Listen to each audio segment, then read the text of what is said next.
icyo kibazo sinirimo muri kucyumva. Nicyo kibazo nyamukuru cyatumye ntangira izi episode. Ni iki cyatumye muri iyo myaka yose hataboneka stabilité? No muri indi myaka byarabaga, ariko muri imyaka 6 byarushijeho. Umwe yaba ariho tukumva ngo ishyamba, undi akajyaho tukumva ngo abandi bagiye mu ishyamba. Mu ishyamba mvuga ni kwa kundi abantu babatemeranya n'ubuyobozi buriho bw'aka kanya.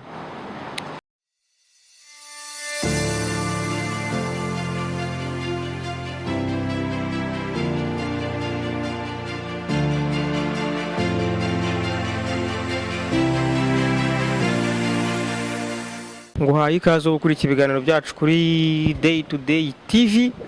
Wewe wakoze subscribe nawe utarayikora, mwese mbahaye ikaze. Nkuko nabibabwiye mu biganiro byacu byashize, nabwiye ko tugiye kujya tubahereza ibiganiro mu bintu bitandukanye, yaba muri sport, muri showbiz, entertainment, ibintu byinshi cyane. Uyu munsi rero nashatse kwicara njyenyine ngo mbanze mbakorere nka introduction y'ikiganiro ngiye kubagezaho. Gifite navuga ko ari party, gifite episode. Nzakora episode nka 60 nibura. Nzakora episode 60 kuri iki kintu ngiye kubabwira uyu munsi. Uyu munsi kiraza kuba kimeze nko gukora introduction. Cyacyo nko gukora introduction, kubabwira se kigamije iki, kimaze iki, ni iki tuzacyungukiramo, ni iki tuzamenyeramo, naye makuru muri rusange, naye makuru tuzamenyera muri urwo ruhererekane rwa episode. Zishobora kuza 60 cyangwa zikanarengaho zikanagera mu 100, kubera ko ni ibintu nyine biteye inkeke, ni ibintu bihangayikishije umubare w'abantu benshi, ni ibintu swati abantu bo muri siporo bibazaho, ndetse n'abandi bantu batandukanye, kubera ko iyo ibintu byatangiye kuzamo n'urupfu bura ntago babikire mu byo byoroshye, biba ari ibintu dukwiye guha umwanya. Rero biraza kunsaba gusa n'uhera mu mizi no kubasobanurira ese ubundi ibyo ni ibiki wowe ugiye kutubwira, koko bamwe mbizi uko bikanze ntangiye kuvugamo ibintu by'urupfu. Rero ukuntu ibintu bimeze, turaza gutangirira hasi, ariko hagati uraza gusobanukirwa ibyo ari byo. Mu minsi ishize ku itariki ya 10 z'uku kwezi kwa mbere 2026, murabizi ko haribwo habaye derby bayita 1000 derby. Ni derby y'imisozi igihumbi, nkuko igihugu cyacu umunsi ko bakitirira imisozi igihumbi. Iyo derby ihuza ikipe ya APR n'ikipe ya Rayon Sport. Derby ibikomeye ku mpande zombi, ariko ni derby isa nkaho igenda itakaza umwimerere, kubera ko buriya niba derby imaze kuba ikipe imwe ikaba imaze gukina imikino 3 yikurikiranya itsinda mu cyeba, ariko si ukuyitsinda gusa, ahubwo ubona ko inayandagaje. Byabanje kuba 2-0, bigero 3-0, ejo bundi byabaye 4-1. Urumva ko ibigenda utumwimerere, ibigenda itakaza karite. Ariko icyo ntago ari cyo kuganiraho, kubera ko derby yarabaye irarangira, ndetse mu minsi iri imbere dushobora no kubona indi, kubera ko hagiye gutangira Heroes Cup cyangwa se igikombe cy'ubutwari. Byumvikana ko dushobora kubona n'indi, kandi byashatse ukuntu bigoronzorwa nuko dusanzwe tuzi ko isanzwe ikinwa n'amakipe 4 aho champion igerejaho, cyane ko akenshi ba fazare irangiye. Rero yagombaga guhuza amakipe n'ubundi 4 ya mbere kugeza kuri ubu ngubu.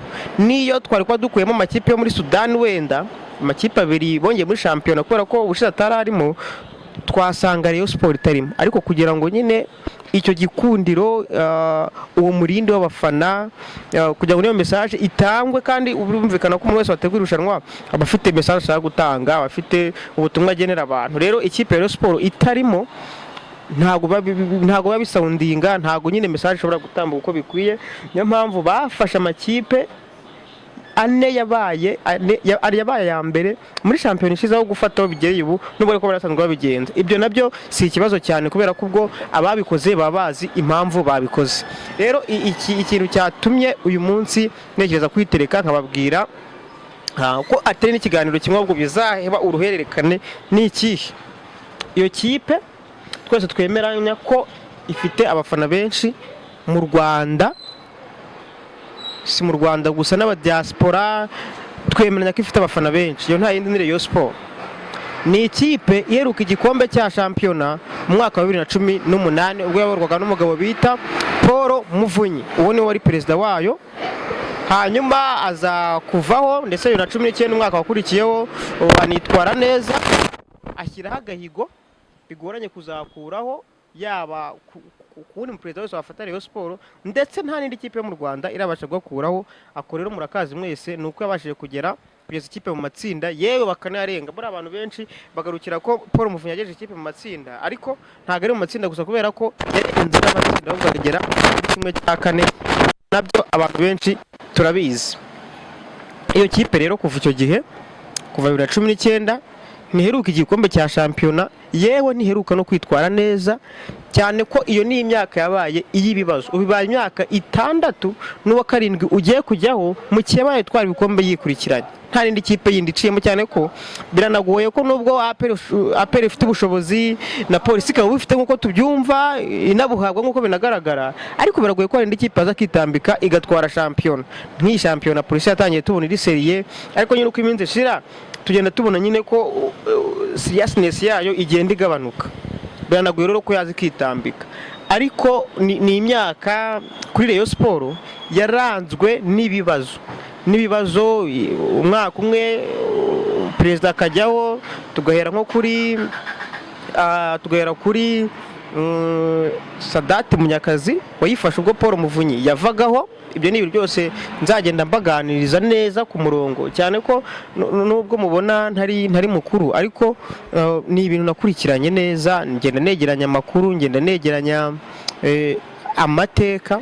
Niyo mpamvu nkurarikira kutazacikwa na episode n'imwe muri izo episode nabateguriye zizarangira tubonye ibisubizo by'ano bibazo. Ariyo mpamvu ushaka ko uyu munsi nza no kwibaganirizaho ibyo gusa, undi munsi nkazata dutangira kuri episode ya mbere. Iyo ni introduction yayo, nawe umva ukuntu bizaba ari umuriro. Tuzarangira twibajije iki, uraza kumfasha utangire twibaza kino kibazo ngo ese mu myaka 6 ishize Rayon Sport idaheruka ku gikombe cya shampiyona, yewe itanitwara neza, ari bombori mu buyobozi bwayo, ni iki cyatumye ubuyobozi itagira ubuyobozi buhamye, cyangwa se n'iki cyatumye hahoramo bombori? Icyo kibazo sinirimo muri kucyumva, nicyo kibazo nyamukuru cyatumye ntangira izi episode. Ni iki cyatumye muri iyo myaka yose hataboneka stabilité? No muri indi myaka byarabaga, ariko muri imyaka 6 byarushijeho. Umwe yaba ariho tukumva ngo ishyamba, undi akajyaho tukumva ngo abandi bagiye mu ishyamba. Mvuga ni ko akunda abantu babatemeranya n'ubuyobozi buriho bw'aka kanya. Turaza kwibaza rero ngo ese kubera iki byagiye bigenda gutyo muri iyo myaka yose ishize? Muri iyo myaka ishize niki cyatumye bigenda gutyo? Nicyo kibazo cy'ingenzi tuzatangira na bino biganiro by'uruhererekane, ndetse tuzanakomerezaho izo episode zikazarangira tumenye ngo ubundi kibazo muzi cya Rayon Sport ni ikihe. Uyu munsi mbaciriyemo gatoya, uyu munsi ubu turi mu bibazo bivuga ngo ikipe yari ikwiye kongeramo abakinnyi 6 bagahita bakina badakoranye n'imyitozo. Abari mu ishyamba bati byari ukwemezanya, kubera ko Gakwaya Olivier wabaye umuvugizi wayo yavuze ko ikipe nta bakinnyi ifite.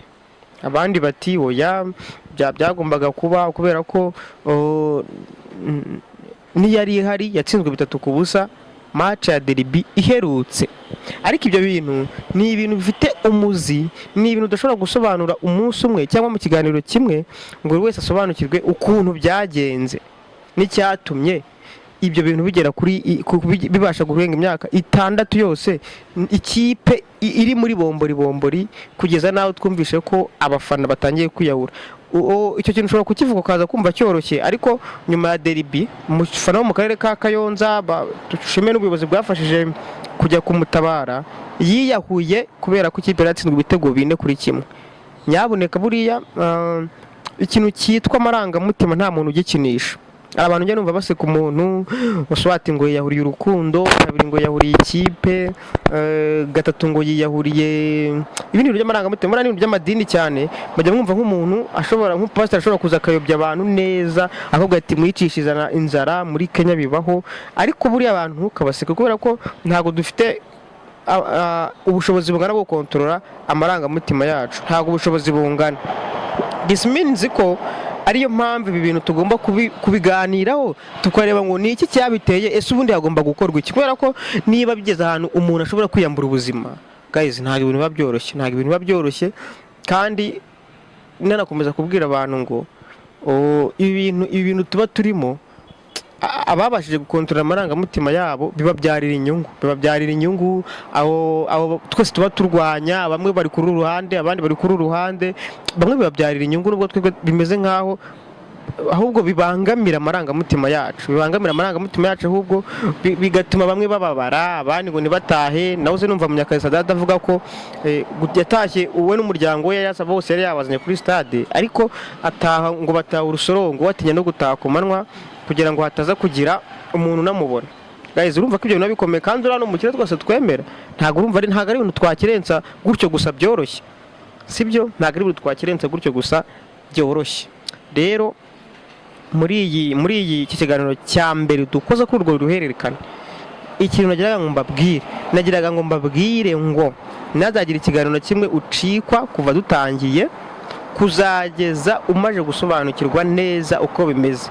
Sharing umuntu iyi channel, usharing umuntu iki kiganiro, abanza kuri subscribe, agende abe tayari anitegure, ubundi ibiganiro bitaha ndaza mbatangirira imvo n'imvano y'ibi bintu, kugeza aho tubona aka kanya umuntu ari kwiyahura, abandi twaba tuzi ko bashobora no kugambanirana, twumvisha amakuru menshi, twumva abatabaza umukuru w'igihugu, twumva abashinja abandi ibintu bitanabo twe binarenze ubwenge bwacu. Ibyo ntabwo biba byoroshye, uva ku rupfu uve kubashinja, ni ibintu bikomeye cyane.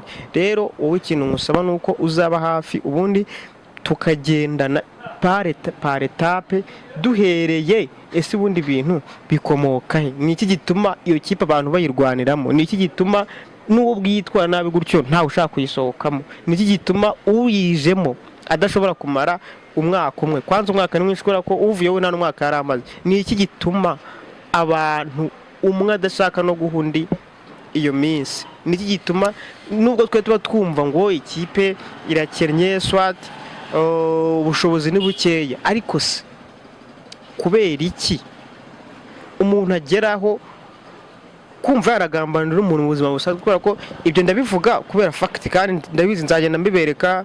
Urabizi nka Bahagi Kanyabugabo bagiye baserera na perezida wari uriho uvuyeho ubushize Tade, bavuga ko bashobora no kuregana bagafungishanya. Urumva ni ibintu biba byarenze ayo marangamutima tuvuga, ni ibintu biba byarenze yewe na business zabo, kubera ko niba umuntu ashobora gushyisha business ye mu kaga akabanga ashobora gufungisha umuntu.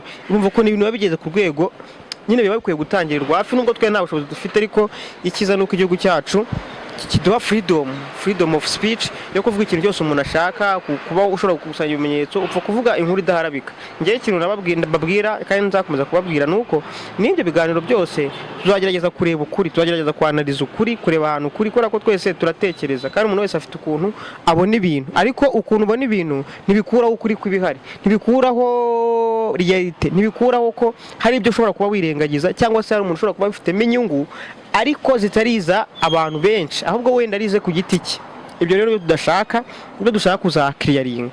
Wowe rero ndakubwiye ngo ikintu kizagura episode nimwe niramike gucitse bizaba ari ikibazo, kubera ko bizaba ari ku murongo. Icyo mubwira nuko ntabwo ngiye kubabwira ibintu nanjye ntafite amakuru cyangwa numvishe. Ngiye ndababwira nagiye nikusanyiriza guhera 2020, umwaka guhera 2018 gukomeza kugeza aka kanya, bwagize imyaka nibura hafi 8. Iyo myaka yose nzagenda tuzahera ku mwaka wa mbere, dukomeze mbabwire, kandi ndabizi uko bizarangira buri wese asobanukiwe ukuri.